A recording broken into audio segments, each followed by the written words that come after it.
There's a lot of play here. It should be an excellent final. Banbridge, I think 4 years in a row now they've made it to final stage. It's a credit feat in itself, and I'm sure they've their eyes on the prize. And then Lisnagarvey being the standout team really in Ireland this year with 51 points out of a possible 54 in the league. But it's down to the day really, and you see both teams will be going hammer and tongs to try and collect the trophy at the end of the day.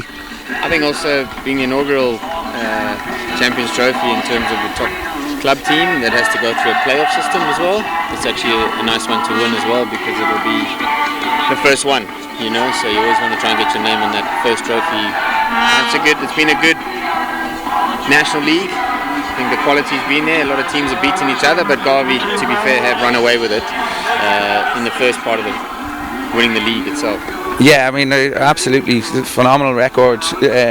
I think one loss throughout the whole season to Monkstown is testament to their strength as a club.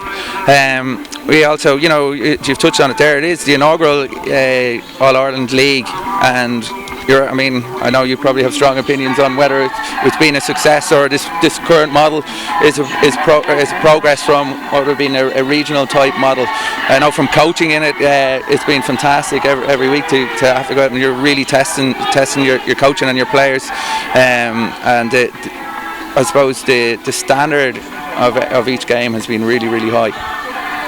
I agree. I think it's been a success. I mean, you know, it's also been a bit difficult as well for some of the teams that have national players in it, because we've been training Sunday, Monday, Tuesdays. That adds a nice edge to it as well, competition wise. But to know that you've got to train well in the week, because you come to Saturday and you could be playing any one of the teams in the league and you could lose if you miss your focus or don't execute. You could draw or lose, you know, and that's actually come out as a result of it being a national league. Yeah, and probably apart from Lisnagarvey, I think that's been borne out in the form that teams have, even the last game of the season, I think Cork's EYHL managed to beat Monkstown. You know, it's been good. It has been good, and I hope this ends up in a cracker of a game, and just showcasing, you know, the end of the season, the two on-form teams. Absolutely. For the win. And I know we've Rob Argent has said here beside us from the umpiring point of view. One of the things I think that the level of umpiring has really, really improved this year. The communication between umpires and players and coaches and things like that is really pushed on. So maybe Rob, you might have a few thoughts on that. Yeah, I think, Dave, I think it's been a really good opportunity for us to have decent matches and top level hockey to umpire, and you know, over the coming years I think umpiring in Ireland is going to slowly develop as well because of this league, and I think that's only a good thing for the country, for the domestic game as well. So yeah, sure, these guys, Jeff and Warren today, will hopefully give us a showcase of the top level umpiring in the country as well. So here we go. Absolutely. This is a big aerial ball. Just as the game gets started, I'm going to ask you guys to nail your colours to the mast here. Nettie first. We go Garvey or Banbridge. We're putting you on the spot here. I mean, as national players go, each team has their fair share. You know, there's key players in each line for both teams. To be honest, I think Garvey are really, you know, the form team at the moment, but I think Banbridge could, you know, upset if they play like they played yesterday. I think it could be a nice open game, and if Banbridge's corners fire, well, that's the key. You know, they're usually quite good at earning them. They can go through games where I think it cost them in last year's final. They earned enough corners to win that game versus Monkstown and last year. And unfortunately, from their point of view, Monkstown came out the spoils, but. Yeah, there's a bit of psychology at play, I suppose, here. Garvey, no, they're the best team throughout the year. There's no contradicting that, but this is a once-off occasion. Banbridge have been lining up this game, I think, for a long time, or this weekend anyway. See Banbridge coming out to the high press quite quickly. Gleggy's got his 9-iron out, and he's just floating him over the top. And it's one of the big strengths of Garvey is being able to get out of a press.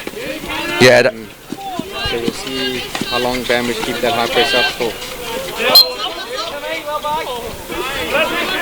Yeah, an awful lot of exciting players on show here, as Nettie said there. Huge amount of internationals on both sides, so they'll be out playing here, looking to impress you with an eye on forcing their way into the squads for the upcoming internationals. You have a series coming up versus Canada, and the Netherlands and Korea as well in June time. Yeah. No, I mean the squad is strong, and we just want to create the right environment to give everyone a really good go. But there's still a lot of hockey. There's still, end of May and the whole of June, which is geared around 3 series, basically Korea, and then we play Canada, and then we go to Valencia for a Six Nation, and that'll be really, really good. And Canada and the Netherlands being in your group in the actual Olympics will be interesting. Obviously, but teams won't be showing their full hand, but at the same time you'll be able to learn a lot from those games. No, exactly, and we play Holland in Cork, and Cork hasn't had international matches for a very long time, probably 8-9 years, and to have Holland come over and play down there, it'll be a fantastic celebration of actually qualifying for Rio, and absolutely, it's great to bring the sport of hockey around Ireland. Yeah, that's the plan, We see here Garvey already pinning Banbridge back in their own 20-25 here. One of the strengths of the Garvey team is their ball retention. Excellent understanding between their back four, and they're quite comfortable in interchanging as well in positions. Just as I say that though, Leggy nearly gives away the ball. Yeah, it's a nice stepping press from Banbridge. They're really trying to put that back four under pressure. I think the key is it opens up big gaps between the defenders and the forwards, and there's a lot of space for Sean Murray on the ball. Interesting. New shouts for maybe a corner. This could be. This is Sean Murray, number 10, a very exciting prospect. Oh, no, he's not. He's holding the back of his leg. It looks like a stinger of a hamstring injury. Very unfortunate for the young lad. I think he spent a lot of time last year out injured with a broken hand as well. He's lying here on the ground. He might have to put the ball out of play here to allow some attention onto him. As Glaggy just puts it out. Hopefully this doesn't look good.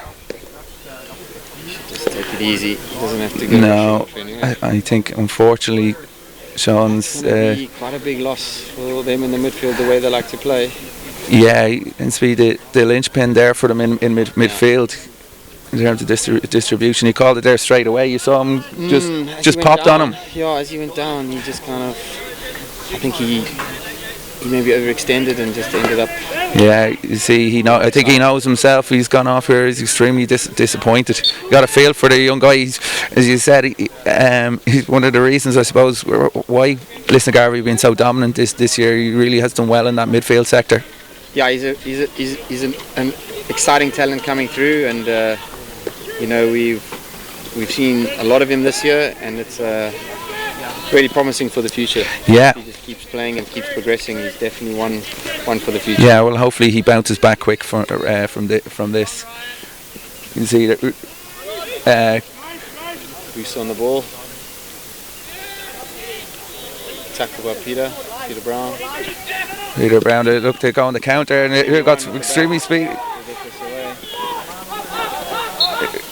Ooh. Nearly fell from Dowds. It's one of the things that Banbridge have. There's huge pace on the counter. In fact, both teams, you could say, are very quick teams when they get on the move. Yeah, they've got speed in the right areas. But Johnny Bell's also no slouch, and he read that one quite nicely. Jimmy Cochran keeping possession nicely as well.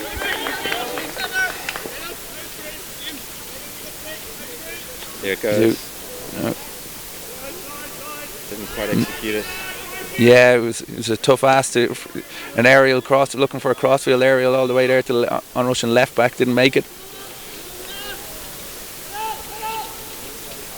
The high press from Garvey, kind of going man to man on the back. Yeah, very effective press. Turn him over high up the pitch here. Okay. Reward. Yeah, there's a bit of a pattern emerging already in the game here. I think I think we'll see Lisnagarvey holding a lot of the ball, and Banbridge being happy to soak up a bit of pressure and maybe hit on the break, as we saw there with Stephen Dowds earlier. Yeah, both teams I think will have to manage themselves. You know, they can't go gung-ho for the full 60 minutes in the quarters, but I think the score will determine that as well as we go along. Yeah, I think both teams are kind of sizing each other up a bit at the moment. Yesterday Gino was playing in the playing up front, as centre forward, played there for 3/4 of the game. And today he started back as a holding midfielder. It just shows he's so versatile, and I suppose experienced as well. You know, at this stage he's got well over 150 caps probably at this stage for the Irish. 200 caps. You know, so a wealth of experience there, and he's played around in different leagues. I think he's played in the Netherlands, and he's played in Belgium and maybe even Germany, I think, for a stint as well. Banbridge will be definitely looking to have their key players consistent in this game. Yeah. Well, this is the thing we're seeing with the intensity of hockey now. Since we've moved to the self-pass, the rotation of substitution and keeping guys fresh on the pitch, and being able to really test the whole squad. From, I think they can name 18 players here for these games, and you expect each of those 18 players to figure in it. Maybe bar the substitute goalkeeper. We've even seen some substitute goalkeepers who come on if the game even goes to shuttles. No, it is a big thing. You're trying to play tempo as much as possible within reason, and especially with the ball. There's Mikey Watt. He's shouts there for a corner. Mikey Watt's not too happy yet. And it's been turned over, and I think this is going to be a key thing in today's game is discipline. You know, both teams have 11 on the pitch at the moment. I believe yesterday's game between Banbridge and Monkstown maybe hinged on a few cards. Yeah, it got tight at the end, which is always the case in these finals. Here we go, a great ball. We've a 1v1 situation here. Johnny McKee on the ball.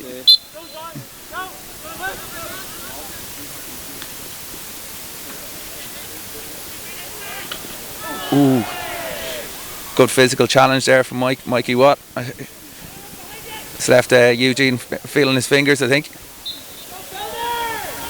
Simmering nice. Builder playing nicely. Yeah.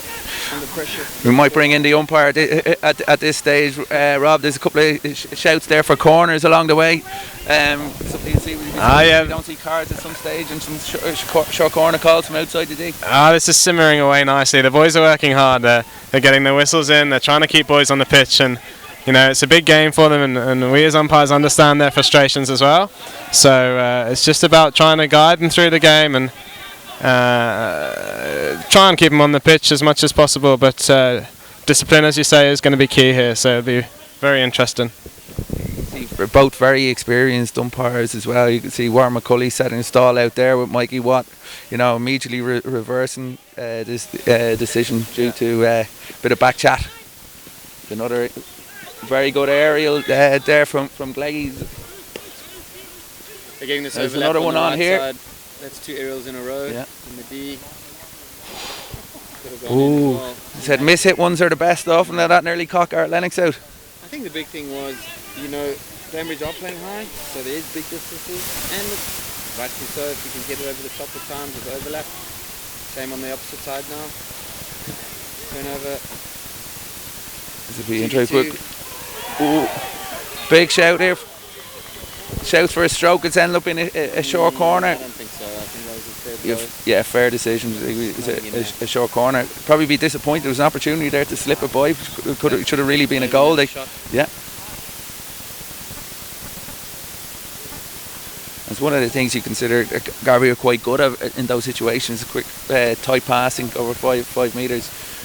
Probably left a goal behind, but they're left here with a short corner. We expect some kind of a drag flick, probably from your guy Timmy Cockram up the top. Disguised down stick side.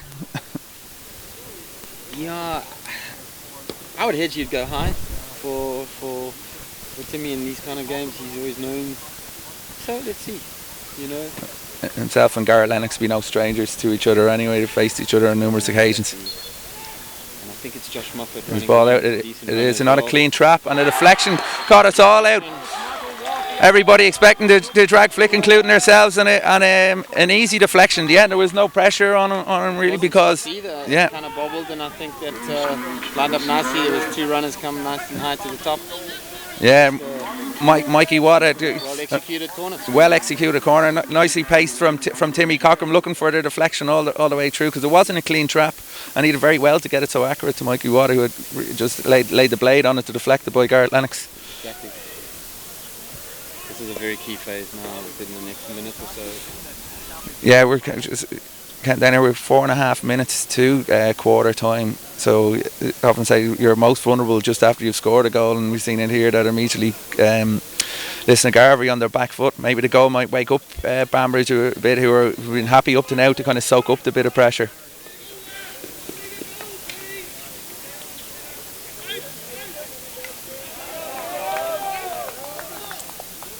Long corner.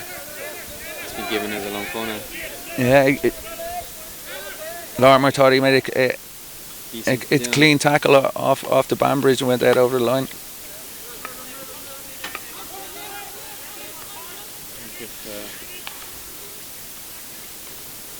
This is what we're seeing now. Timmy Cockram has been rotated, and Mikey Watt being rotated. So an inexperienced forward line at the moment for Lisnagarvey. It'd be interesting to see. It was very aggressive there. Timmy was splitting the two centre backs from the start, which invited the ball into Eugene. Unfortunately, got turned over, but Garvey seemed very organised there in the press and what they're about. I think Banbridge prefer to play right side, so the more Garvey can stop them playing down their left hand side, I think it'll even things out a bit.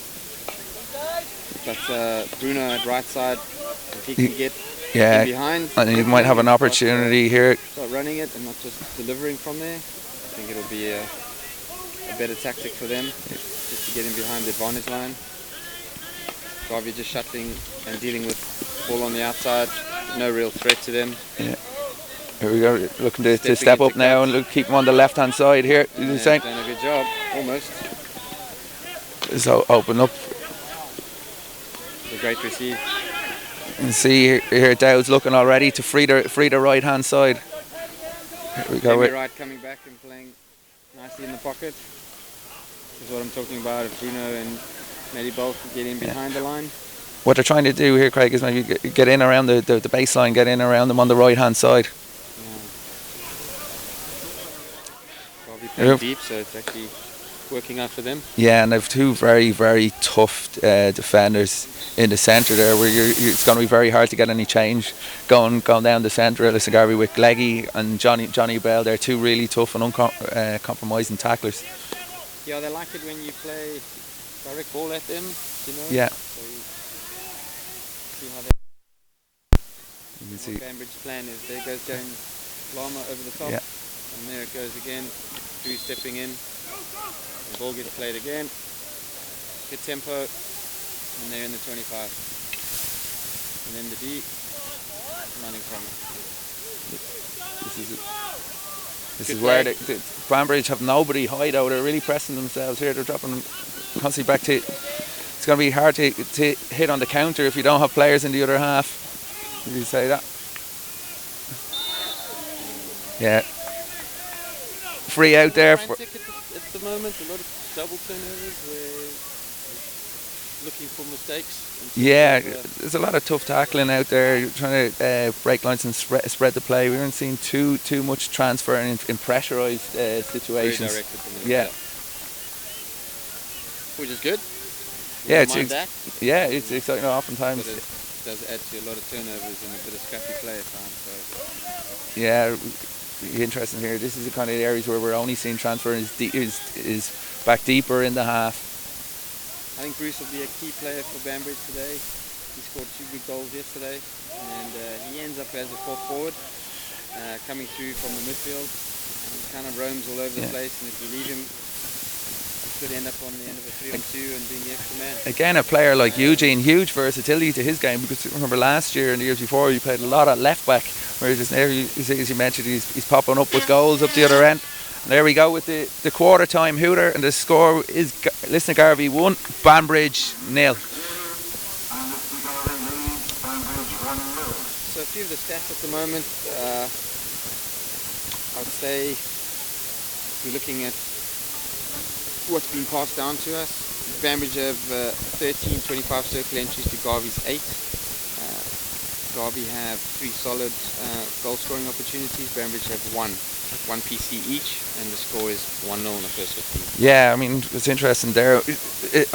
Does the first stat you mentioned there tell the story of the game? I think the quality in which Garvey are winning the ball higher up the pitch has led to the short corner, which could have even been a goal in itself. That high press is yielding dividends, or they yield from Mikey Watwer on the pitch. Two very experienced forwards again. I think if Banbridge obviously realised that and play deeper and wider and get it out to the width earlier, I think they'll negate that high press, because there's only 3 of them running up there, and they can find that extra man in behind quite soon. I think it'll open up a whole lot of space on the outside. Yeah, it's kind of cagey initial exchanges really. Lisnagarvey will be very happy to be going in a goal ahead, but even enough first 15, plenty of time here for Banbridge to come back and get a goal. I know we're watching them here, getting words of wisdom from Mark Tumbledy, and there's certainly no panic on their side. They know there's a long way to go in this game. I think the big challenge is to guys keep the ball moving as much as possible. Because once it gets into a running game, all right. I think I'm talking from a Banbridge point of view. I think Garvey will back themselves in that environment, because that's what they've done well the whole season. Yeah. But Banbridge, when they pass the ball and they can move the ball nicely, I think they end up on the front foot. Yeah, they have a couple of line breakers in their team as well.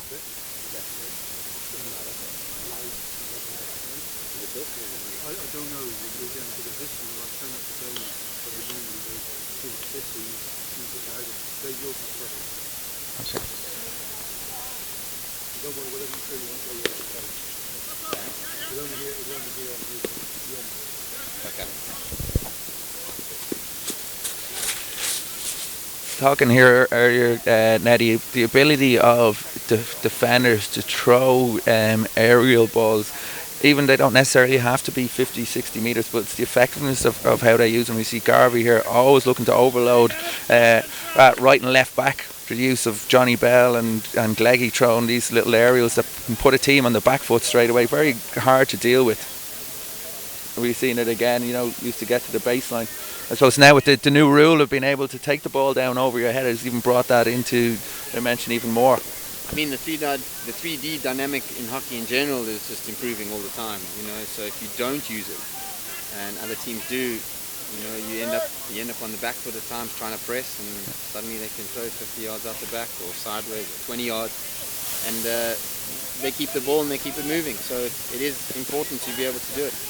And in terms of, I'm sure we have a lot of young viewers watching the game here today, and we've a national coach. Would this be a criteria for you in forms of selection, that you would have your defenders and even midfielders being able to throw aerials to help break lines on the pitch?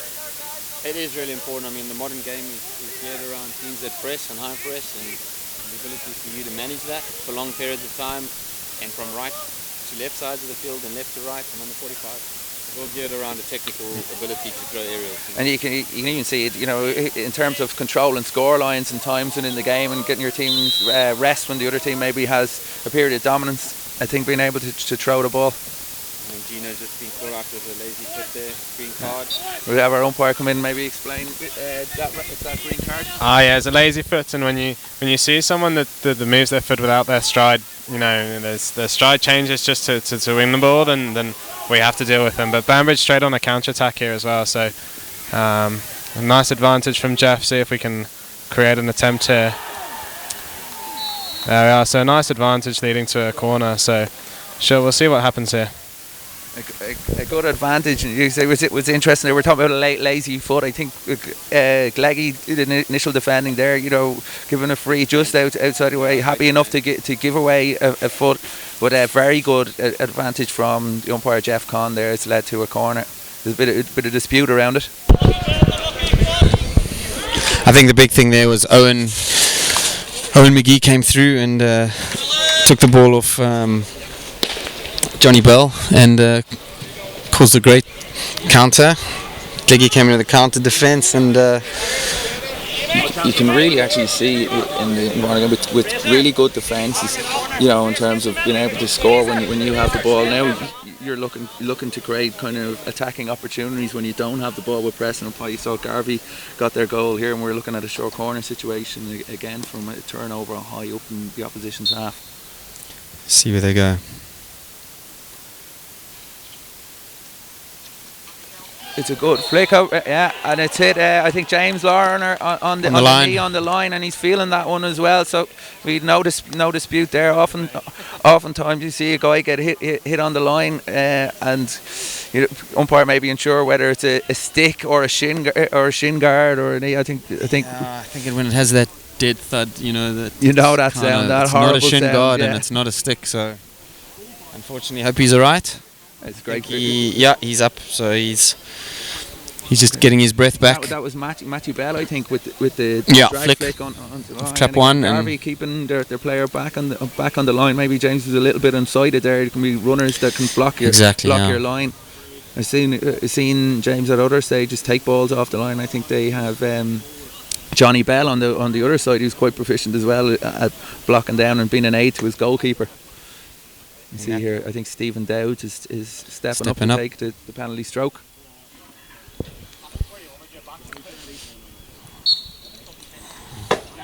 Puts it away calmly. So it's 1-1. With 1-1. 3 minutes into the second quarter. I mean, that was a great break from Banbridge, and they put Garvey defence under pressure. They did well to break it down, and then there was an advantage play. They got the ball into the D, and resulting corner ended up in a stroke, and we set it 1-1. Yeah.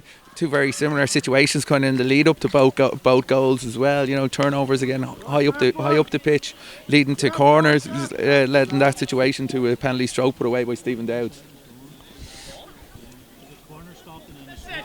I think this right side overlap is really hurting Banbridge because they're in between going with the runner or staying zonal, and at both times they've been caught out. And this is what that aerial threat does. It's really have to make decisions. Do you go with your player? Do you hold your zone? You trust in your cover guys to be able to cover the overlaps? Okay, ball to the top D. Mikey Watt, circle entry, slap to the far post, goal. And a great deflection. Great goal from Busa. I say Banbridge not very happy here in the pitch. Paddy Grimes voicing his discontent. We're told to calm down here. Don't know what the dispute is here. Maybe our learned umpire and colleague here, Rob, might be able to help us out. I still think there's a little bit of disagreement from the aerial that was landing down here. Quite rightly blown for the defence because both players are underneath it, but I think there was a little bit of disagreement. I don't think there's anything wrong with that. But Banbridge made the danger and the ball going up, and absolutely, you're standing under it, and suddenly and he two can't men right disappear, next to each other. So there's not much there. If it's blown like that, it should always be blown like that. For me as an umpire, very interestingly, there was very little debate from the actual defenders around the goal, and fair enough. A lot of it came from the bench. So look, we're 60 metres away here, so we can't necessarily say for sure. So game on, and the umpire's decision is a goal. So let's go. It's very disappointing from Banbridge point of view to give away a goal so soon after they got back in the game.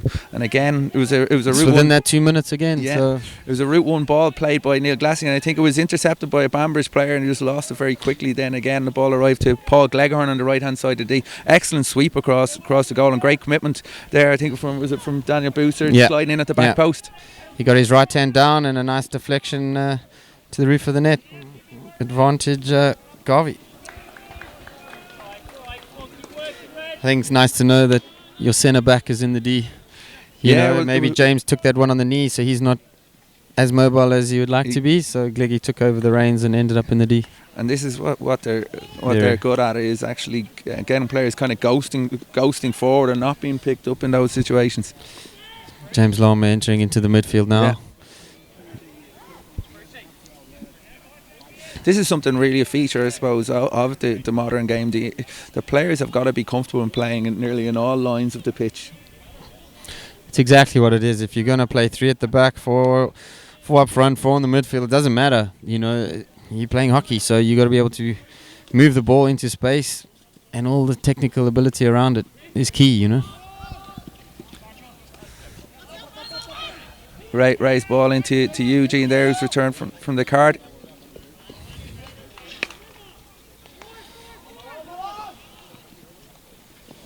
It's a great intercept. Yeah. That He's should had be a great season, Neil Glass. He's moved to Garvey. This is his first year with Lisnagarvey. I think he was with Mosley previous yes, correct. to that, and he's featuring very much in your squad at the moment. Yes, for sure. He was capped last year in October against France. The year before against France, and he's just a really bright prospect. He's obviously playing the holding role now where Sean Murray's out. So Builder would normally play a higher libero role where he ends up as the 4th forward. So I'm sure he wants to still get up there. He probably will still get up there today, but he's been asked to do a different role. So he's doing it well. Extremely fit, extremely mobile, and very very tough in the tackle, and very quick as well. He's all the physical attributes to make a difference in a hockey game. Banbridge on the press. It's kind of half in, half out. Let's go long again. There goes the 9-9. Bit ineffective, but easily picked the idea up. is just to relieve the pressure and play in their half. So particularly when Banbridge turnover, it'll be worth it. Control of the scoreline as well. It can not be a very effective tactic.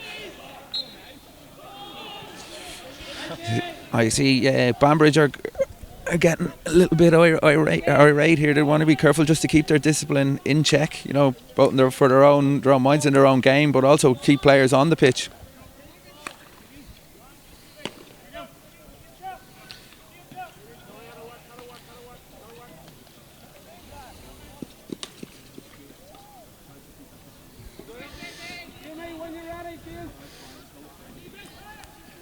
Banbridge playing a half court and Garvey going to 3 at the back with runners on the outside. Runners pulled under a bit of pressure. Done well to retain possession there. Johnny Bell nice and free. Here comes the aerial. Be on the right hand side. You can see it coming before they even line it up. This is key now. Keep playing. Johnny Bell is in. Keep playing. Good advantage. That's a corner. In my opinion. He missed the ball, but it's played. It's gone. Yeah, he's not happy about it, Timmy Cochran, but look, a great attitude and running back straight away and joining the play. Here we're seeing is tensions rising here from both sides. In my opinion, that was the wrong call. Yeah, you might want to join in. He got the ball clean.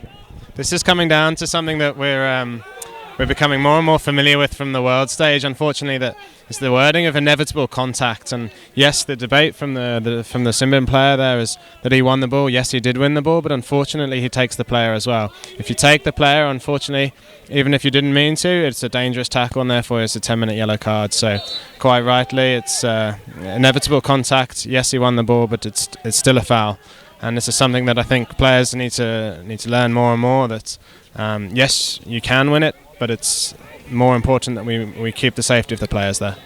Yeah, so, you know, my interpretation of that rule would be if the player goes to ground and wins the ball with his follow through, takes the opponent out of the game. Seems quite harsh for a 10-minute yellow card for that. You know, it's genuine endeavour to try and to win the ball back. So now probably a 10-minute yellow card. Yeah, it is a 10-minute yellow card. Jeff signalled there, and I think it's trying to put the responsibility on the players to make sure that they're safe at the end of the day, and that's more important to us as umpires. Is that yes, we're there to enforce the rules, but we're there to protect the players as well. So I do think it is harsh, but yeah. I think there needs to be a real kind of apathy for that, in terms of you got to blow what you see, not the rule, just completely the rule, because there's such a fine line. Because if I'm a striker and I dive between someone's legs to get a deflection goal and I take him out, I'm intercepting, I score the goal, yeah. I don't get a yellow card for it, yeah. And then here there's a turnover and that was a clean tackle, and then he's off for 10 minutes. So there's kind of this I agree, and I fine think it's line. Something that we're the feedback that we're getting from world level is potentially a little bit on the harsh side, and we need to find a balance. But there's been some very high profile instances of situations, certainly in Euro Hockey League as well, where players have won the ball and taken a player, and it feels harsh as an umpire. You don't want to give it. So you kind of see where Neddy's coming from, that each situation could be judged on its own merits. It does come down to danger, and if a tackle is reckless, well then the player would warrant the 10-minute yellow. Where the tackle isn't reckless and isn't going to cause maybe physical harm to an opponent, I think, listen, get up, get a free on, or just play on. I'd love to see that on the replay again. I think that was shoulder to shoulder, and I think he stole it on the inside. And obviously the momentum was pushing the play with the ball to the outside. I think it was Moffat, and he ended up on the ground, and at the same time the risk-reward scenario ends up in a 10-minute yellow for Garvey. I think one of the big things we have to do from an umpiring community as well is not detract from the game. Yeah. And you can see some really skillful play where players are sliding, scoring great deflection goals, and I think we just need to be careful. Yeah. But it's work in progress for sure, and I'd love to see the replay, and I'm sure so would all the umpires for sure. around. You don't get to have that. Absolutely. And that's the unfortunate thing. You see here, I think Banbridge are getting a bit more into the game. Their confidence levels are up at the moment. As we said, it's intercepted by Johnny Bell. So kind of a crucial time in the game. It's 4 minutes up to half time, and again we've got the umpires involved here. Players bringing them into it. And I think guys just need to. The biggest thing about Kyle Marshall. He's seeing a green card, he looks a bit perplexed by the decision. I think at this stage of the game now, there's been a lot of contentious kind of situations where the umpires are making calls, and they have to make them to keep the control of the game. The players need to just calm down. This is a period where you could have two guys sitting off for nothing. At the same time, you're still trying to play your tactics and move the ball and keep the ball. That's it. The stakes are very high here. As you said, coming to half time, you want to keep all your players on the pitch. You see Stephen Dowds making his way down towards the baseline, and a free out for a dangerously raised ball. I think he just mishit it really and kind of topped it into Gleggy there. Matthew Nelson here attacking. He's sighting young prospect. So he's nice and fast. He can get something out of the D corner. Here. He hasn't managed to win for no appeals there from the Garvey point of view. Well, we were just seeing Errol looking for him, but Matthew Nelson definitely wasn't appealing for a foot there. So I think that give Warren McCulley the benefit of the doubt there on that one. I think Mr. Nelson wouldn't be wrong to have a word in. I thought that came off the back of Drew's foot, but at the same time, that's me over here seeing that. It was a dead sound, all right, but we're 50, 60 metres away. I'm glad I'm not umpiring this. That's all I can say. Absolutely.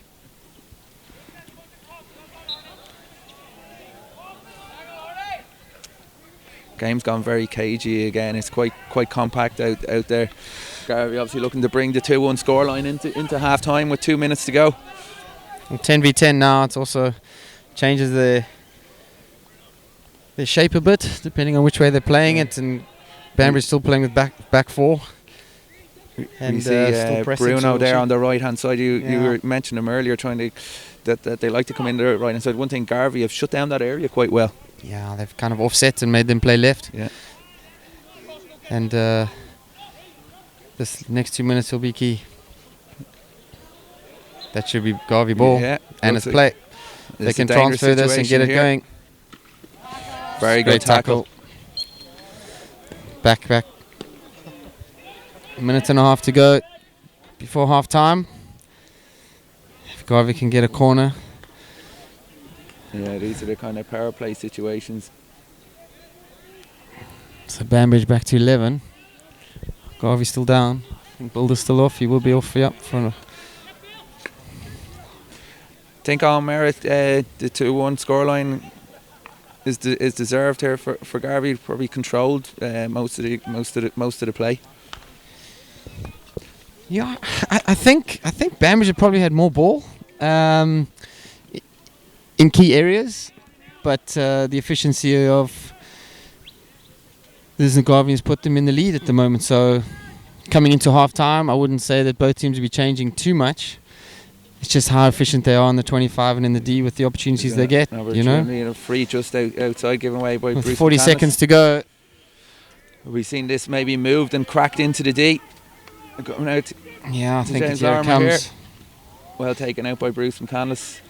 Yeah, I think that was pretty easy to deal with. One of the things you see is less striking of the ball in really old style hit. We can often be very effective if you're putting a nice bobbler into the mixer there. See, the Couldn't sweeps agree can be more. easy to Couldn't read, agree you know. more. And that Again, we've got is going to be a crucial. corner, and Timmy Cockham Could be showing all his crucial. experience there and driving down the right hand side and drawing a short corner and a yellow card, I think, for Fraser Mills. Every foul that gives a yellow card. That's unbelievable at this level. I don't think he needed to make that tackle. Whether or not it's a yellow card offence, I think at the time with 5 seconds to go, was he going to score from there? Not really sure, but at the same time, decision made. You would feel that Timmy Cochrane would have been very happy with the outcome there of a short corner. I think It goes back to the yellow being given on build-up. So it's pretty much going to go that way from now on in, you know? The line has been crossed in terms of greens. Do you want to add on there, Rob? Yeah, I think that's one of the reasons that we always hear as an umpire, as the player's running off, he goes, I got the ball. And I think it's very hard to umpire a shave tackle. It's any tackle coming from behind that you're going to find that you might win the ball, you might play the stick, and then there's an umpire's interpretation as he plays the stick. I think they've had a lot of loud whistles, they've had green cards. If they're not learning, then unfortunately the next step is the yellow card. So he's deemed it deliberate, and therefore there's a yellow card to follow. I think it's interesting here. The umpires will let the clock wind down, and Lisnagarvey can bring up their whole team here. It's a crucial stage just before half time. Banbridge will really not want to concede another goal here, and it's moved. And it's a goal. It's whipped into net. I think Matthew Nelson got the final touch on it. Interesting from a corner's point of view. Lisnagarvey electing not to drag on the goal. It was a very smart move because they had both runners going to Timmy, and on the back of that, a lot of space opened up on the opposite side. Bit too long, I suppose, to execute from James Lorimer, but the rebound fell nicely for Nelson, and he buried it in the roof. Yeah, great goal. I think it wasn't the slickest move you'll ever see. There was a bit of delay there, but yeah, the eight and Matthew Nelson. In training, on the back of it though, we sum 200,000 euros down, and we've come up with an obsessed campaign. There's a lot of dinners, golf days. There's a crowdfunding. If you can go to the Pledge Sports website, that's a place to just peruse and see what there is there. If there's anything that you are able to, from €5 all the way up, I think it's going to help us immensely. Yeah, you can see crowdfunding is kind of an exciting area to be involved in. An awful lot of start-up businesses use an awful lot of sports. I was on Play Sports myself. It's great to see the general public go on and support athletes who would be going for big competitions such as the Olympics or with tennis, and for the general public to get on and give them an opportunity to support these athletes. I know that the players would really, really appreciate it. No, for sure. Just before we get back to the game, I think there's already been 11k raised, and that's just awesome. Fantastic. And then last night there was another 2k raised with regards to the over 50s who are playing Masters up in Three Rock, and we're really, really thankful for that. And it was a nice gesture from all involved. Absolutely. It's a very exciting time for the sport with qualifying for the Rio Olympics. They're saying the first team sport to qualify in was it 64 years or something like that. So yeah, from a team sports point of view, it was from 48. The last two Irish team sports that did qualify was football and basketball, and but since 1908 was the last Irish hockey team that participated, and they won a silver. So that's the history of the program. So it was a silver till 100 years later, and we qualify. So it's a big gap in there, and we want to do it justice. Yeah. It's been such a difficult tournament and an event to get into. You know, we had the heartbreak of 2012, the London Olympics, a goal conceded against Korea in the last 3 seconds. So a lot of the players that played in that day are now getting their just reward of staying with the program, and it's fantastic to see. I think a bronze medal in the Europeans, and I know we go in with high hopes going into the Olympics. Yeah, 2015 was a fantastic year for the group. There was a lot of good things that happened for us there, and on the back of a lot of hard work and a lot of commitment. But that's the game, you know. If you want to do something, you really have to put in the work, and at the same time, we got the just rewards. Yeah, and I suppose you're left with the difficult task. There's a lot of these players out here vying for essentially the same positions, competition levels high, which is also a good thing. But how many players can the youth coach bring to Rio as part of the squad? Well, there will only be 16 players playing in the tournament, but there will be 18 or 19 dependent on, so 2 extra players outside the village in order to be substitutes, which is also a very difficult phase. But there's only 16 in the tournament, so the competition is rife. It's really high, yeah. We back to the game here, the EYHL Champions Trophy final. This is Lisnagarvey leading 3 goals to 1. Were effective in the news. I think Banbridge have had the stats on their side, but the most important one being the scoreline is going against them. Probably Lisnagarvey being very clinical when they've come to their attacking opportunities. Yeah, I think that's the story at the moment. So Banbridge is still in good shape. I mean, this game can turn on its head in 2 minutes. You know, Banbridge get a goal back and. Yeah, we've seen it. It's game on again, in hockey, one goal back. That's what we're focusing on here. The halftime team focus is about getting this goal back and wrestling a bit of momentum. I think they're down. Obviously, they're still down a player, so they got to just box clever here and get through this phase and come back firing when they're back to 11. See, we have a player here. I think it's Fraser Mills in the naughty chair. Did we manage to see Rob? Is he a 5-minute yellow suspension? It's a first 5, so we expect to see him back very soon.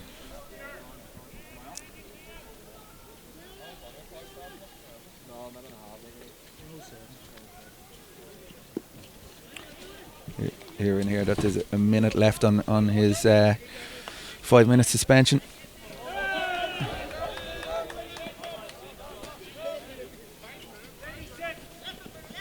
Mikey Watt on. Mikey Watt looking for Timmy on the reverse. Yeah.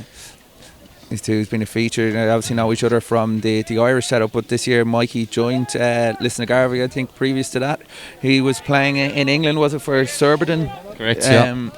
So 2 guys who complement each other very well. To have them in your club, 2 top class international forwards. They certainly link up very well. Yeah, there's a lot of experience, a lot of game time between the 2 of them. And they've scored a lot of goals for Garvey this year, so they're going to be relying heavily on that connection tonight. Yeah, they're both very direct and like to put the ball in the air and have great speed to line break as well. A nice 1v1 battle there between Gino and Bulder.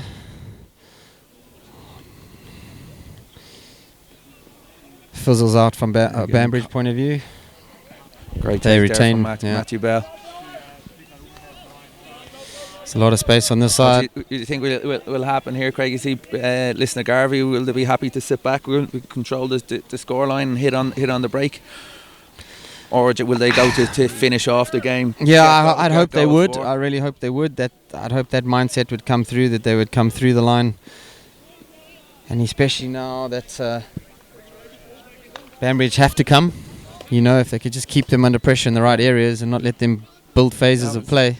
Here, Banbridge just brought on their South African. I think is this the first time he's featured in today's game? He can be the first time exciting right from back. right back. Yeah. So you say that.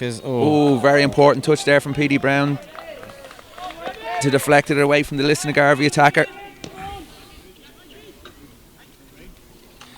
Here's Brad Logan coming onto the field, playing it right back, involved.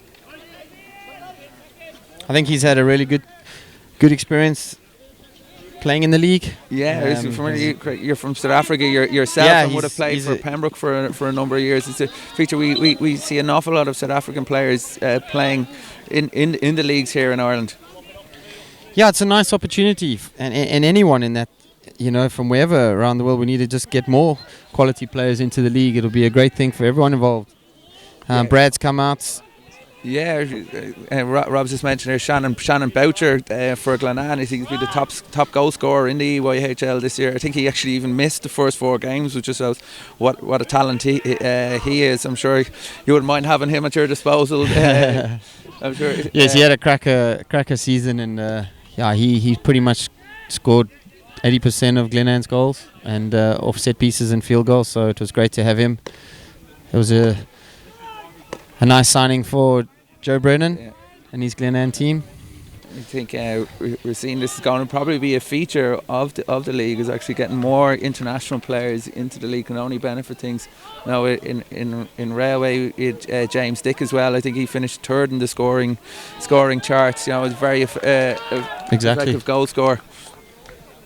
That was effective use of the aerial from 25 to 25 and received on the baseline.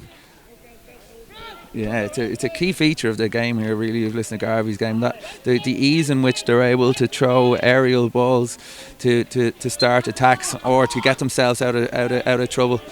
Matthew Bell would want to be careful here. I don't know whether he's having a go there at Warren, but it's a key stage. 3-1 down the game. They can't afford to have players off the pitch. We see Eugene on the attack. I sometimes wonder like that kind of advantage. You can always bring it back, but to stop that would be pretty frustrating. So yeah, it can be. I'm just seeing this as a player's point of view, not an umpire's point of view. But that's my remit. Particularly with the scoreline there, I'm sure Matthew was anxious to get up the pitch. Exactly.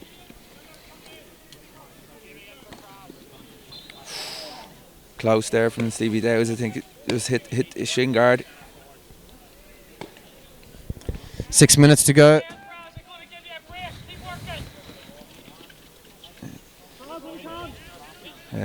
You'd feel, even though you score 2 goals very quickly, but Banbridge will be really looking to get one of the goals back in this quarter to at least have a real crack at the final quarter with only 1 goal down. There's a lot of time. There's a lot of time in this game. Eugene on the attack using some great 3D skills. No advantage accruing there, so completely agree. That was well blown.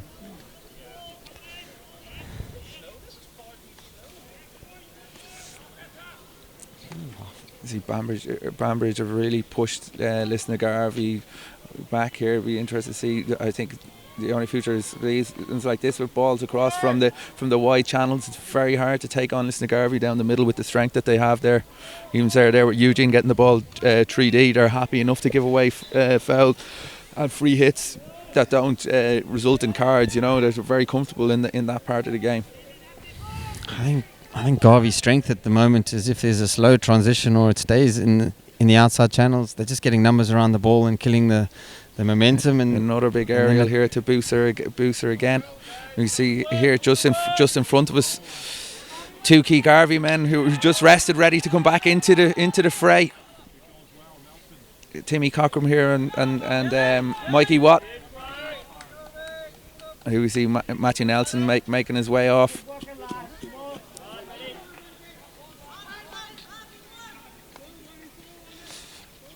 Been interesting here, kind of right back for Banbridge, that they're really getting closed down well by Lisnagarvey. They're not managed to make much inroads down the right hand side. I think Brad needs to break the line though. He can't just stand and keep he's making receiving plays sideways. Close there and giving it go backwards. He's got to take someone on at this stage. Got to just get it higher up the field and change the shape and then see what they can get out of it.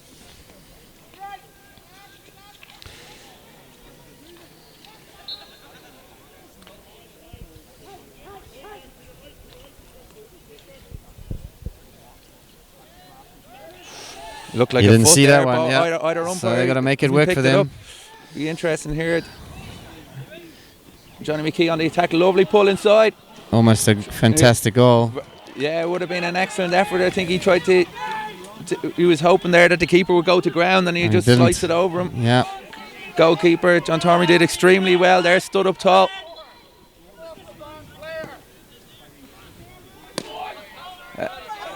Earl Lutton there, the Lisnagarvey coach, questioning what Warren McConnelly's favourite tipple is there. I think he's questioning what he's drinking. Emotion's a beautiful thing. It's what you need in the game. At the same time, Yeah, it's all part and parcel. At the same time, is managing those and using them to put you on instead of the track. Very important. I think myself and as a coach on the sideline to retain your discipline so it doesn't transfer onto your players on the pitch.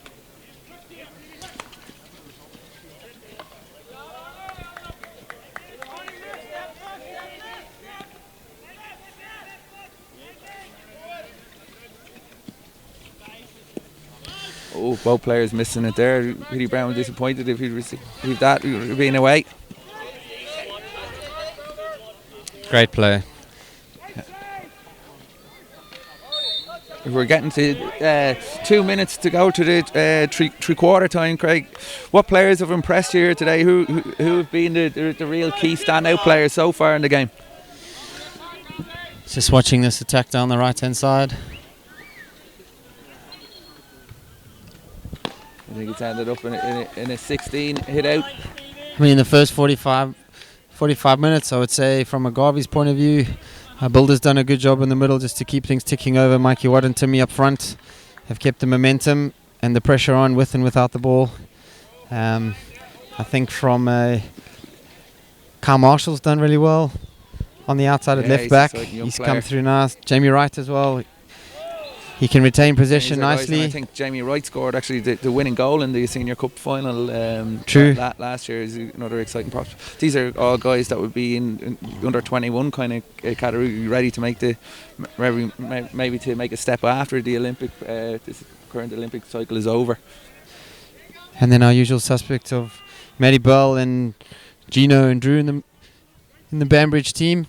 Johnny McKean had a fantastic run there. Could have opened up the scoring in the second half. Yep. You see, this is where Timmy Cochran, huge amount of experience, huge amount of pace as well. Take a correct decision there from the umpire. Yeah, nothing there. I think it's interesting. There we go. Jamie Wright on the ball. Can he get something out of this? Marshall out to this corner. Sideline. Managed to win a corner with a key time to go with just over a minute to go to three-quarter time. Jamie's an exciting little player. Yeah, we saw Lisnagarvey score with just before half time, so it's a crucial time for Banbridge, looking to reduce the deficit to 3-2.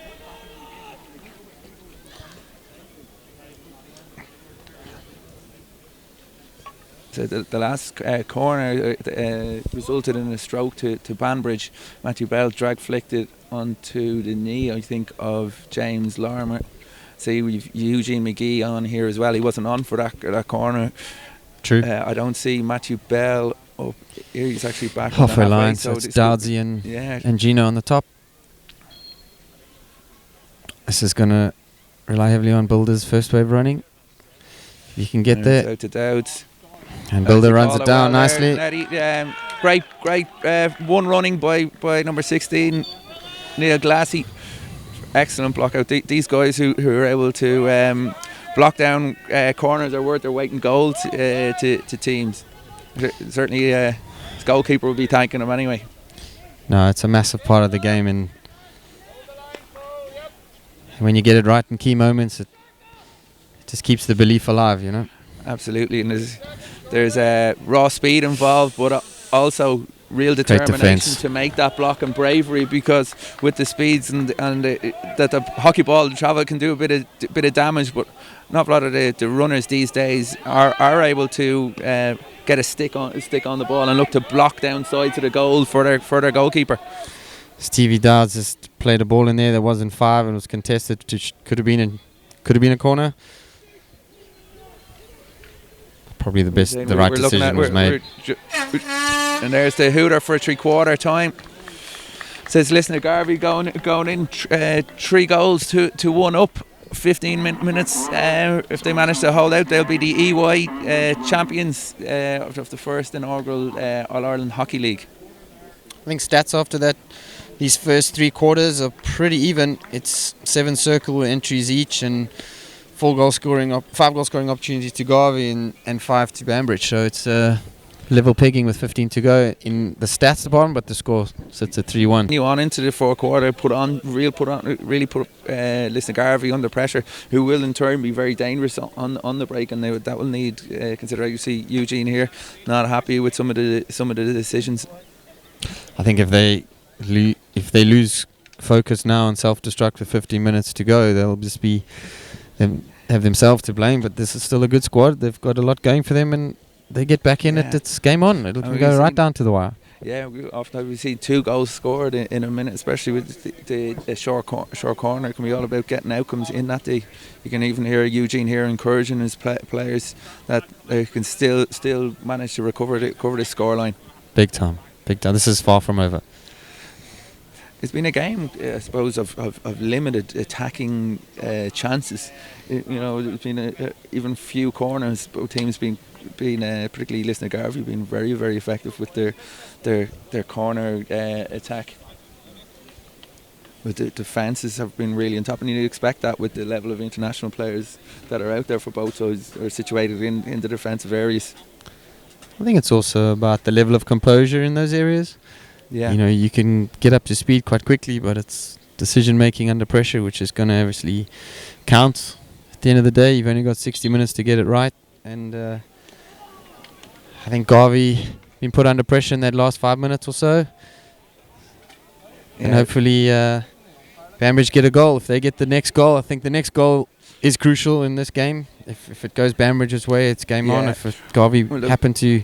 The Banbridge crowd, even their supporters, are famed for their support of the team, and really what they'll be trying to do is bring the Banbridge supporters in to kind of spur them on, get the crowd on their side. So see here, they have the tip off. They go on the attack here straight away. Eugene looks to be tipping off from the centre forward position. The lines, he's the ability again to get the ball 3D. Fantastic shots on the backhand and the forehand. Is capable of scoring goals. Oh, very dangerous ball there, played into an area. Bruce lucky to come away with a free. Bruno going on the overlap, 45 ball. Bruno on the outside, just didn't happen. Good idea. Well, it's just his first touch let him down there. You can see a real high press. Eugene looking to split the ball off. But you've got Gleghorn who can throw big aerials, but it's back to Matthew Bell here.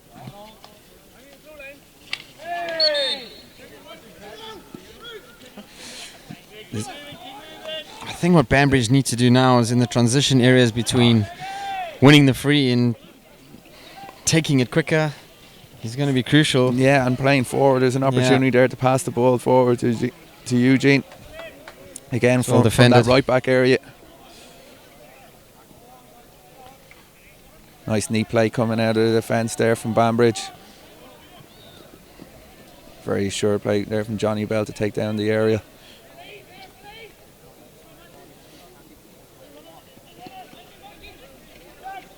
It's well played, just keep possession. Look to keep possession. And lots of space. A sloppy ball into midfield leads to a missed trap. They need to go forward. This is where that ball really needs to go forward.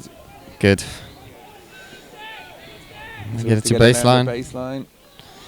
Corner. Oh, it just evades everybody. They tried. For a foot or a Banbridge stick there. Just went through, I think, Bruce McCandless's legs. There you go, to attack and play. There's nothing there, and I think that was well blown. Bruce is on the overlap. He's becoming a lot more open in this quarter. Yeah, there's big chance coming out. Oh, and he swings to Johnny McKean. And Johnny McKean hits it over the top. That was crucial off the back of a really well played defence. Yeah, massive big chance. He might have even been able to eliminate the goalkeeper there, take him out of the equation, because the goalkeeper committed to ground. He probably had 8 seconds to finish that. Yeah, he'd be disappointed. I think his first touch maybe brought a slight bobble onto him. That's the thing that can happen, particularly on the backhand side, where you often see ball bobbling and a player pulls on the ball only for it to go over the bar. Just shows, this game is just never over. It's never over till it's over, and we have a huge right side attack. Easy circle entry. It's not been called out. And it's play on. This is what we like to see. The game is really getting exciting here, and it's Bruno's got to get on. Play. Eugene needs to get on the ball here. There he goes. No. That was poor ball, Mikey Walk. It's great pressure from Mikey. Come on, force him into that.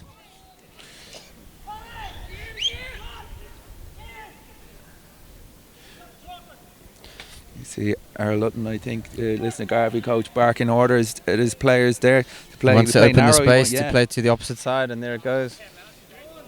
Just to kind of press now if they do take it on.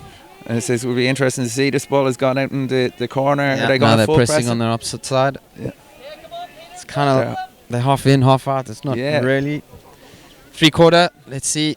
They'll be happy with 11 minutes to go. I think this might be a feature of the game. There it goes the other side. So Bruno's got it. Shouts there for the back stick. It's play on.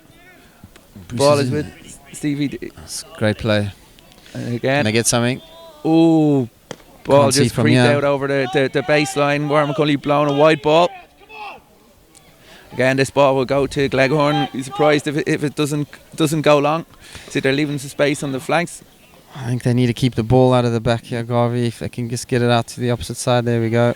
It was a feature of the end of the Irish Senior Cup final, where maybe they gave away an awful lot of possession towards the end of the game, which allowed Monkstown back into the game. Imagine they've learnt their lesson maybe from the end of that game, which they fortunately lost on penalty strokes.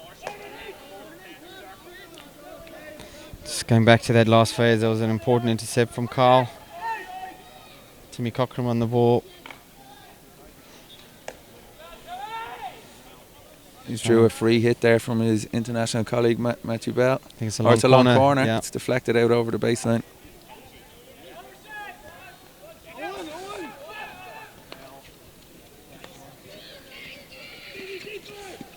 He's got him running.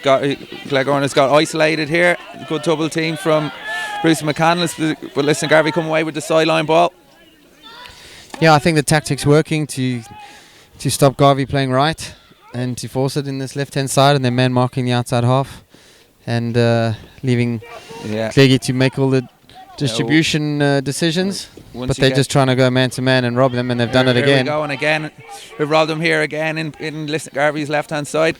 But the transition from free hit to getting the game going is just too slow. The numbers are there.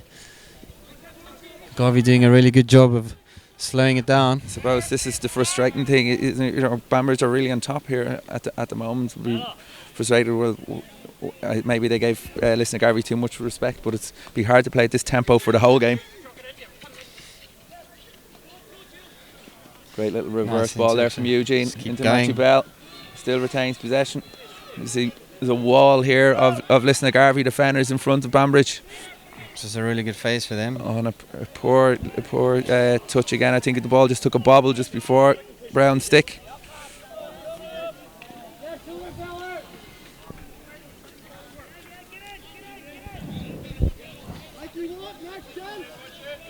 Eight minutes, 34 seconds to go in this final quarter. I think Banbridge are going to have to throw everything at this. Yeah, they've got an opportunity now with a breakthrough. Speedster Stephen Dowds. He can break the line and get in the D. Something could come of this. Oh, again, it's just that little touch off a bobbing ball. That's just been a feature of Banbridge's game today. They just managed to control the ball in key areas. They also need to be composed enough to take them, you know. There's a lot of pressure on them now, but they just need to slow down. Just keep it ticking over. Another aerial ball this center. Easy, should be easy for Matthew Bell. Great skill. Yeah, very tight control there. Great skill to move it out of there. There's Gino on the outside. There's a 2v2 going ahead of him. Excellent commitment there, and the tackle from Neil Glassy again. I suppose Eugene and Neil Glassy's battle today has been a key feature of the game. It's been very, very key. I think Johnny Bell stood up well to his man-to-man role as well.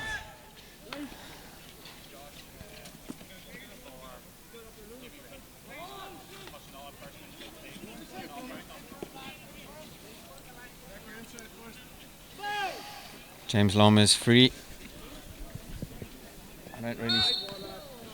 Yeah, I think a correct decision coming out.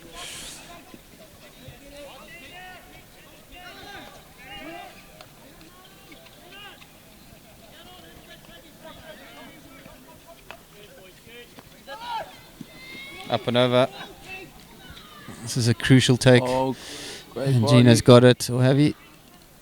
Well recovered from Fraser Mills. Banbridge ball. So it's now getting into key time with 6.5 minutes to go. 2 goals down. Banbridge will be looking to really get something out of these attacks. Need to get a corner, but very difficult to get through. I think all of Lisnagarvey's players are in their Great ball. 23-yard line at the moment. No point in giving away a foul here.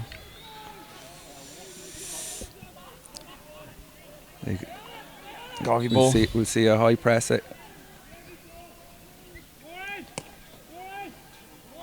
See a high press here and expect this to go long The again. only thing is they're not There we go. man-to-man at the back. An absolutely huge area this time, crossfield.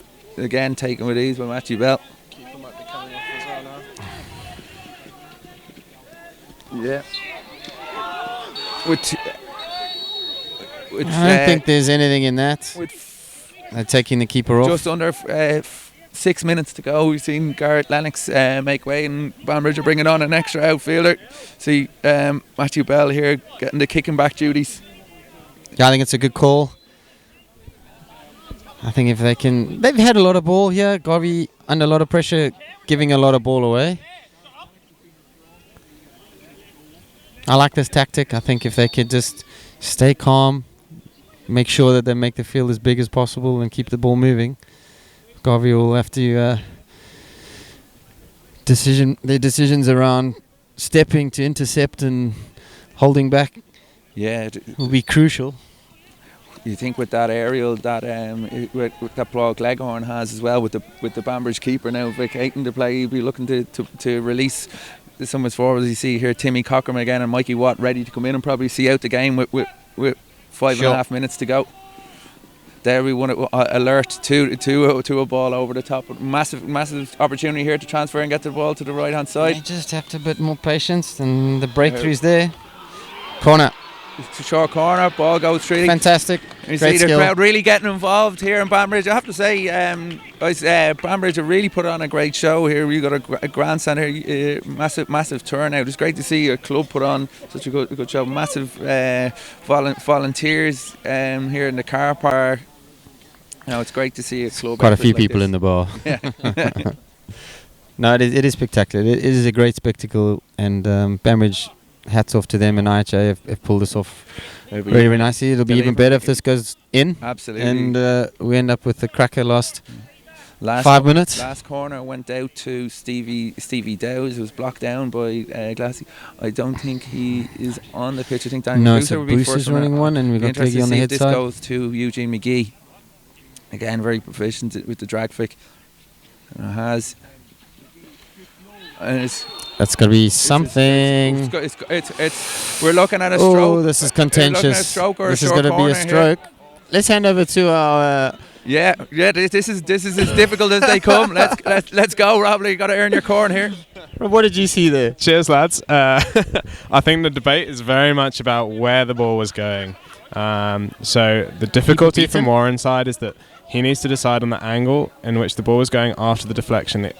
It would appear that it hit the Garvey player on the line. Yeah. Now the decision is, and this is where Johnny Jeff Bell becomes very helpful. We need to.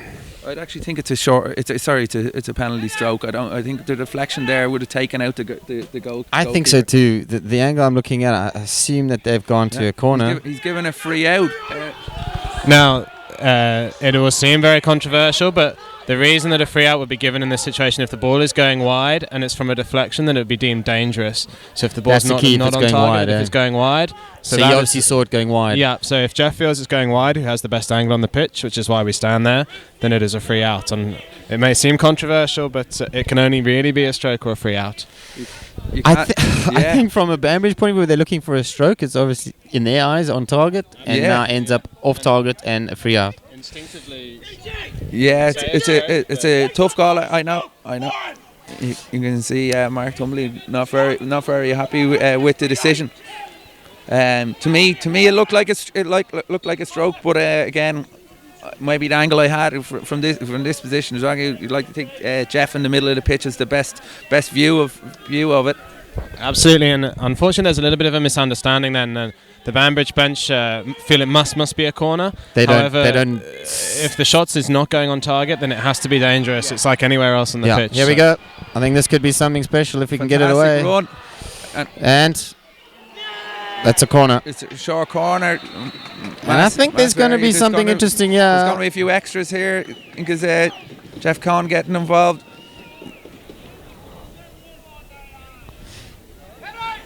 He's a yellow card in his left hand. I think he's going to send him off. Interesting. Again, I can't. I'm following the play. Johnny here. Bell's being sent, I think, on that initial block. Right. On Fraser Mills on the outside. With 4.5 minutes to go. It's absolutely this is crucial.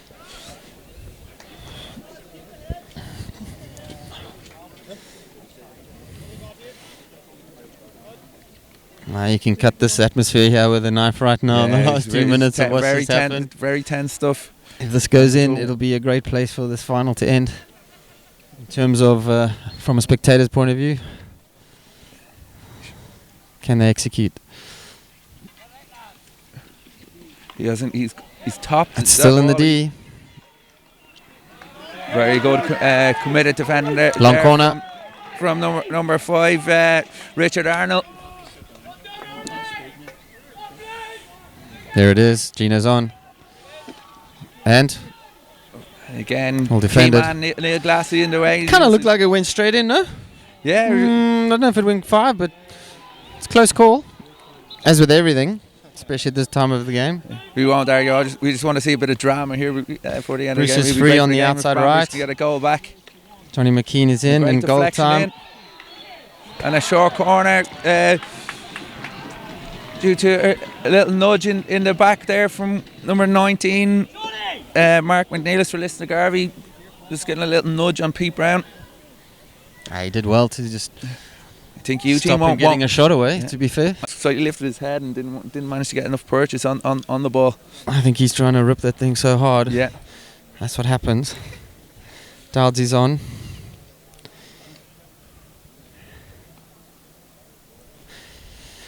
All of their corners seem to have beaten Garvey keeper, but at the same time, nothing's come of it. So, yeah. Here out to Dowds this time. Who's ripped it. This time wide. I think it was covered all the way though by James Lorimer. Who's on the ground. 3.5 minutes to go. It's always disappointing for your team. I say when you get a corner, you don't at least hit the target. That's the ball going out there. Stray ball. So Banbridge are playing with 4 up front, probably a 5th coming now. Oh, very slack. One man you don't want to give away the ball to is Timmy Cockram. Then you probably look to bring the ball to the corner now. He's not going to make it into the D. Play there from Bruce McCandless. Timmy will be very happy with that outcome. They got the ball where they want it with 2 minutes 55 left on the clock. I think the biggest thing is just to play this out until they can get Captain Johnny Bell back on the field. I don't think they're going to be trying to score a goal. No, I think this won't go too far from the corner from Lisnagarvey's point of view. And again, Mikey Watt has won another. This time it's a 16. Long corner. It's a long corner. This is a bit of gamesmanship here. Banbridge need to be really composed to win this ball back without doing anything silly. It can be very frustrating if you're at the other side of this. No, for sure. You know, you just need. But you will get an opportunity. Yeah. You just need to get numbers in. You will get an opportunity. And here it is, the opportunity. This transition is too slow. Look, this is the key, and there's a lack of movement there up front as well from the Banbridge attackers. Yeah. And the width. You see again the route one ball. Yeah, they need to look at quality attacking opportunities. 2 minutes. There's 2 minutes left. Again, this will be sent. It's on cross field. A dangerous bounce. Again, in fairness, Matthew Bell has mopped up every one of those overheads today. In all fairness, that should have been sent, Yeah. in my opinion, if that's what's been blown Yeah. today. He's been Jamie happy to Wright break on the down ball with play good there. aerial skill. Ooh. So been given the benefit of the doubt. Yeah, he kind of left the ball behind him there. Felt it was a clean enough tackle. Count the numbers of Garvey around the ball. Look, the transfer here. Big Here it transfer comes. for Bruce McCandless on the right-hand Peace side. spot is good. This one's got to go in. Great defence from Gleggy. Unbelievable commitment there from Paul Gleghorn. Going down on the left-hand side, leaving himself quite vulnerable there. I'm sure you're quite worried there, Craig. You take it.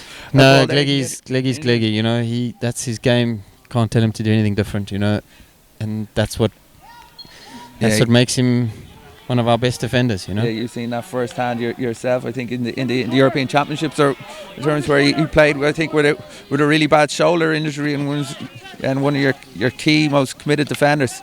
Yep. Foot here with 47 seconds He's got to be go. an aerial over the right. Got to look to go and score in the next 10 and seconds. there it goes again, and one more. And Bruno's in, 45 ball. Bad luck. And a very good deflection wide by James Larmer. If they can get something out of this. And here it is. Here we go. Get it up, get it up. Get it in the D. Great defence. Again, I think that might be the game. We're just counting down from 20 seconds here. And the Banbridge players think, I know at this stage that 2 goals is too much to ask in 15 seconds of hockey, but here's it. We'll try and get one back. Give it in. D, Gone. Bennett. And there we go.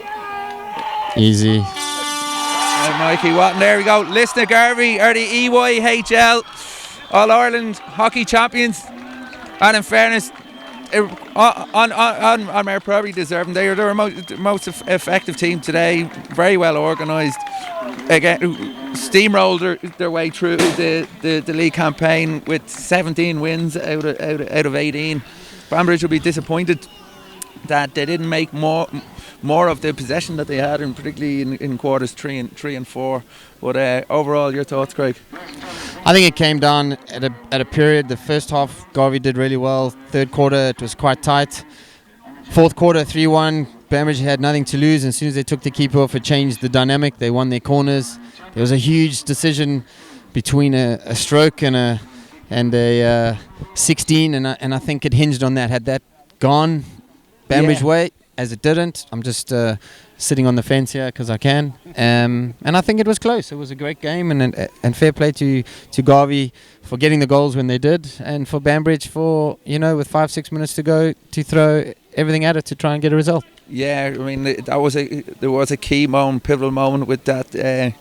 I suppose deflection that we don't know whether it was going wide or on target. Definitely hit a body, so it's a stroke or a free out, as explained by Rob here. Unfortunately, from Banbridge's point of view, it's gone against them. But if that had to go in, it would probably gone in now, thinking ruining some of their missed opportunities. Yeah, I mean, Banbridge had enough opportunities to get back in that game, without that. Yeah, but at the same time, when you don't take them, it comes down to one or two of those key decisions. Johnny McGee engineered an excellent opening for himself for the John Tormey. Exactly. Lisnagarvey keeper stood tall on another occasion, just blazed over the bar. So, fortunately, it's a tough pill for Banbridge to swallow. They've been an excellent team over the last 4 years, and again, unfortunately, have to lose out at this stage. I think when you look at the stats at the end of the game, in that fourth quarter, they jumped up nicely, and Banbridge ended up with 14 circle entries to Garvey's 9. And had 11 goal-scoring opportunities. They had 5 PCs to Garvey's 3, and it ended up in that space. So, yeah, and that's it. That's where it is. It's a very tough one. You see 2 really top-class sides put themselves against each other.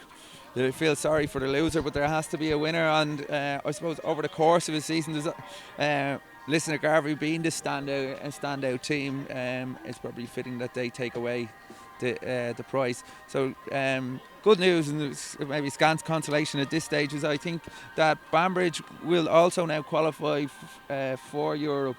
I think that is Take the second spot, so it's in their own hands. Take the second spot. In Glasgow, I think it is, in Scotland. They could win another spot for Ireland. So and that's really, really important that we get more of our teams into the European Hockey League. Yeah. It's been fun. Thanks, gentlemen. Yeah. Thanks, chaps. Yeah. Cheers, bye now. Thanks, Neddy, and thanks, Rob. No worries. Thank you. Okay, yeah, so we'd like to thank you all for joining us here today. Hope you've enjoyed the match, very enjoyable and exciting game.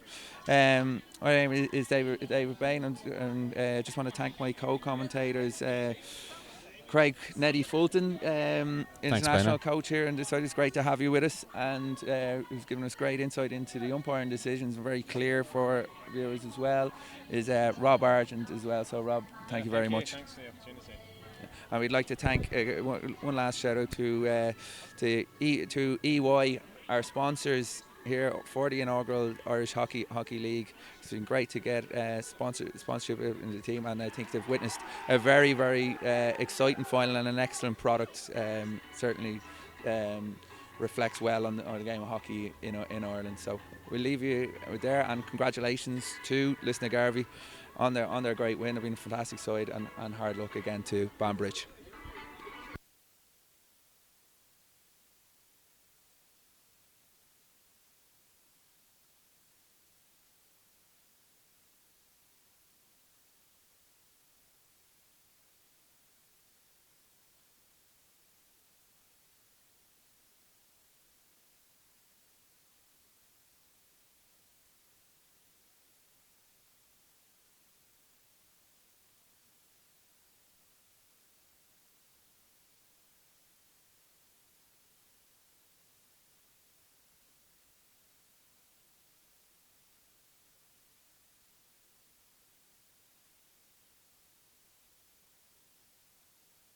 Please thank them very much for all they've done. Still 350 people watching.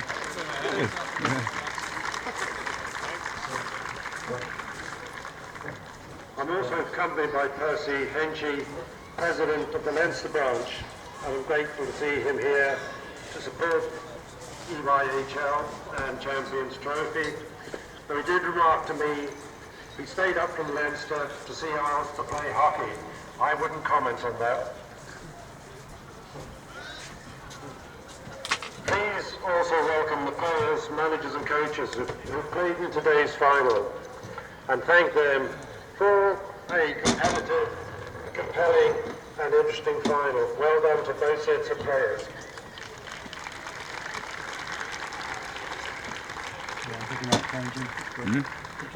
I have a certain number of thank yous which I must do, and I'm pleased to do.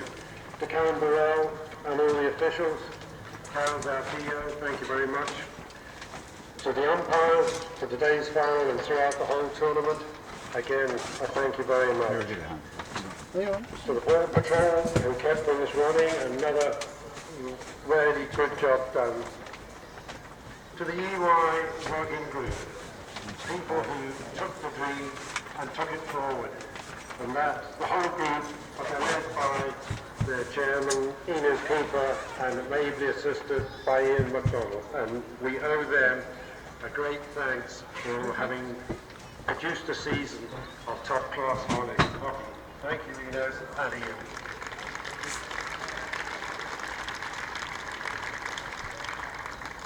The Hockey Ireland staff, Rob Johnson as our acting CEO, along with Fiona and Alex, who especially helped run the EY competitions.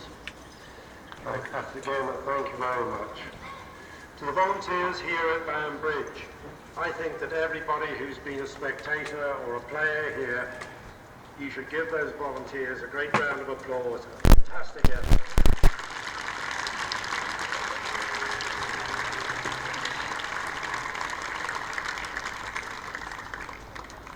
I think we show in Ireland we can actually run tournaments as well as anywhere around the world. To you, the supporters, you helped everybody, the players, the coaches, the umpires, and occasionally you helped Hockey Ireland as well. So thank you for your interest and involvement in hockey. To both teams, as it's already said, a great final. Congratulations to Lisnagarvey. They're the mic cables, aren't they? You've won the league, you've won the trophy, you're the Champions Trophy winners, and you're the first ever. That's a great special effort and something which should live long in your memory. Enjoy playing in the EYHL, you've earned it.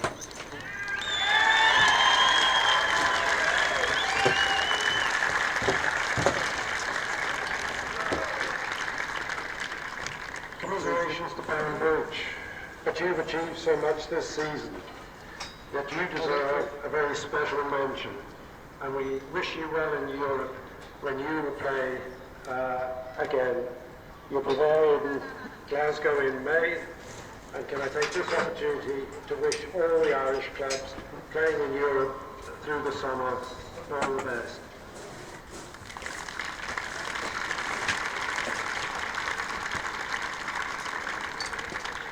A large number of these players will be going to Europe, going to Rio. And the fundraising is needed. The obsessed fight is there. Please go on it. Do what you can, because we need to see our team as well prepared and ready for Rio as they can be. And so, just in concluding, thank you to all involved in this season's EYHL and Champions Trophy. And for next season, enjoy. And please, everybody, continue to embrace and support quality Irish hockey. Thank you. Thank you, Richard. I would like to invite umpires up to receive their medals. Firstly, please you show your appreciation as we welcome Will McCoy, Jeff Conn and Robert Jones.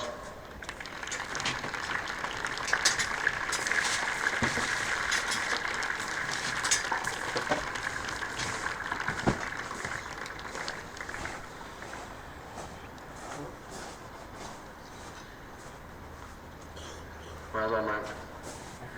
Now for the men's goalkeeper of the tournament, which is voted on by the media and is presented by your president, Richard Kendrick. And the winner, and a very popular award that in Banbridge, is Gareth Lennox from Banbridge.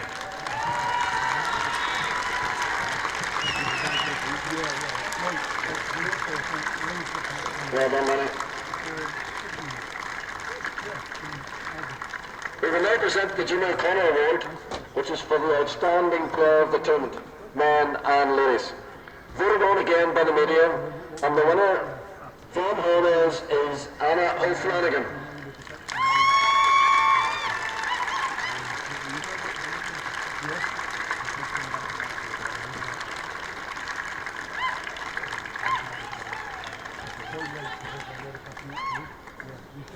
Okay, moving on, folks. Please show your appreciation for EY and managing partner Mike McCare, who will say a few words. Thank you very much. Thank you very much, Neil. Mr. President, ladies and gentlemen, I'm sure you'll agree we witnessed a really fantastic match, and congratulations to Lisnagarvey, a very well-deserved victory. After 17 wins in the inaugural EY Hockey League, I think it's very fitting you reproduced that for them this weekend and have taken the Champions Trophy. Well done.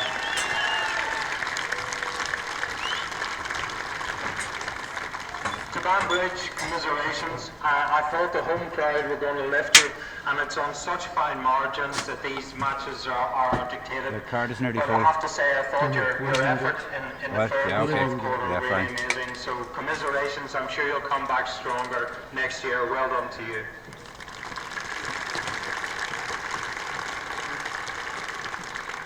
I think when we got involved with Hockey Ireland, we were really taken by the vision of creating a league that would try and bridge the gap between club and international standard. And this league has really done that this year. We're delighted with how nearly there.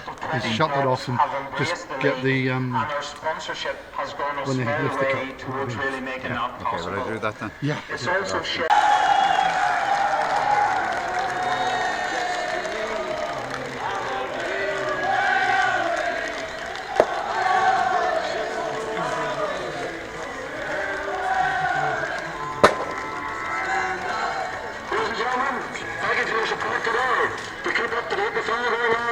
Be sure to follow us on Twitter, Facebook, and our site hockey.ie. So from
I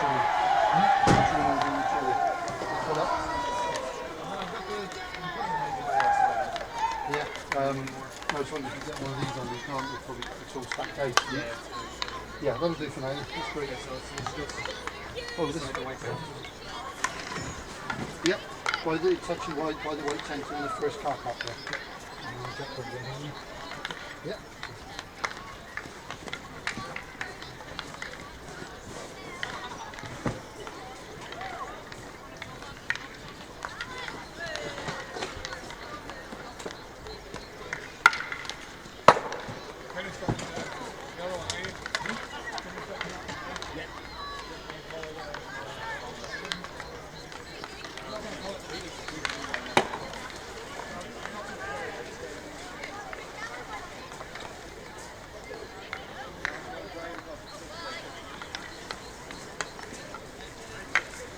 I would hedge you'd go high for Timmy in these kind of games. He's always known. So let's see, you know. Himself and Garrett Lennox be no strangers to each other anyway. They've faced each other on numerous occasions. And I think it's Josh Moffat. His ball out. It is not a clean trap, and a deflection caught us all out.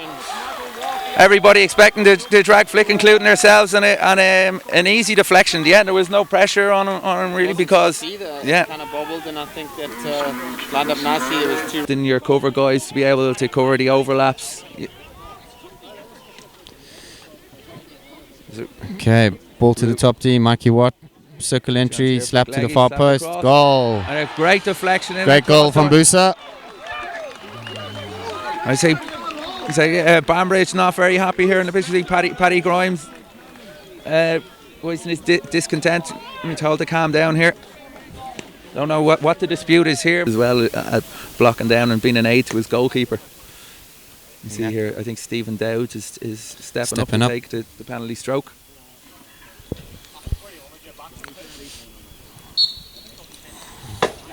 Puts it away calmly. So it's 1-1. With 1-1.